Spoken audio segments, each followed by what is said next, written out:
ലോട്ടറിയുടെ സാമ്പത്തിക തട്ടിപ്പ് കേസുമായി ബന്ധപ്പെട്ട് ഇഡി പശ്ചിമ ബംഗാൾ, സിക്കിം, തമിഴ്നാട് എന്നിവിടങ്ങളിലെ വിവിധ സ്ഥലങ്ങളിൽ പരിശോധന നടത്തി.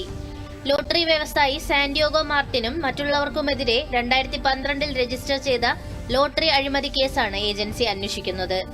കേസിൽ 277.59 കോടി രൂപയുടെ സ്വത്തുകൾ ഇഡി നേരത്തെ കണ്ടുകെട്ടിയിരുന്നു. ജമ്മു കശ്മീരിലെ കുൽഗാം ജില്ലയിൽ ഭീകരർക്കായുള്ള തിരച്ചിൽ സുരക്ഷാസേന പുനരാരംഭിച്ചു. ഇന്നലെ പ്രദേശത്ത് ഭീകരരും സുരക്ഷാസേനയും തമ്മിൽ ഏറ്റുമുട്ടലുണ്ടായിരുന്നു. ഒളിവിൽ കഴിയുന്ന ഭീകരർ രക്ഷപ്പെടുന്നത് തടയാൻ കൂടുതൽ സേനയെ വിന്യസിച്ചതായി സൈനിക വൃത്തങ്ങൾ അറിയിച്ചു. ജമ്മു കശ്മീരിലെ ജിരി ഗ്രാമത്തിൽ 10 ദിവസത്തെ വാർഷിക ജിരി മേളയ്ക്ക് ഇന്ന് തുടക്കമാകും.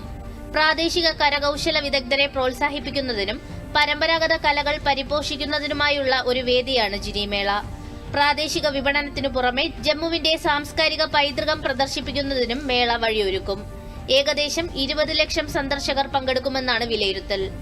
ഇന്ന് ലക്നൌവിൽ നടക്കുന്ന 8ാമത് ഡിസ്ട്രിബ്യൂഷൻ യൂട്ടിലിറ്റി യോഗത്തിൽ കേന്ദ്രമന്ത്രി മനോഹർ ലാൽ ഖട്ടർ മുഖ്യാതിഥിയാകും. പരിപാടി ഉത്തർപ്രദേശ് മുഖ്യമന്ത്രി യോഗി ആദിത്യനാഥ് ഉദ്ഘാടനം ചെയ്യും. ഊർജ്ജ വൈദ്യുതി മേഖലയിലെ നൂതന ആശയങ്ങൾ 2 ദിവസത്തെ പരിപാടിയിൽ ചർച്ച ചെയ്യും. ഊർജ്ജ മന്ത്രാലയം, കേന്ദ്ര വൈദ്യുതി അതോറിറ്റി എന്നിവയുടെ സഹകരണത്തോടെയാണ് പരിപാടി സംഘടിപ്പിക്കുന്നത്. ഇടുക്കി പീരുമേട്ടിൽ ഭീതി പരത്തി കാട്ടാന. പീരുമേട് മരിയഗിരി സ്കൂളിന് മുന്നിൽ പാഞ്ഞെടുത്ത കാട്ടാനയാണ് ഭീതി പരത്തിയത്. കുട്ടികൾ സ്കൂൾ വളപ്പിലേക്ക് ഓടിമാറിയതോടെ വലിയ ദുരന്തം ഒഴിവായി. ആനയെ കണ്ടതോടെ കുട്ടികൾ പരിഭ്രാന്തരാകുകയായിരുന്നു. ഈ സമയം ദേശീയപാതയിലൂടെ വാഹനങ്ങൾ കടന്നുപോയതിനാൽ കാട്ടാനയുടെ വേഗം കുറഞ്ഞതും രക്ഷയായി.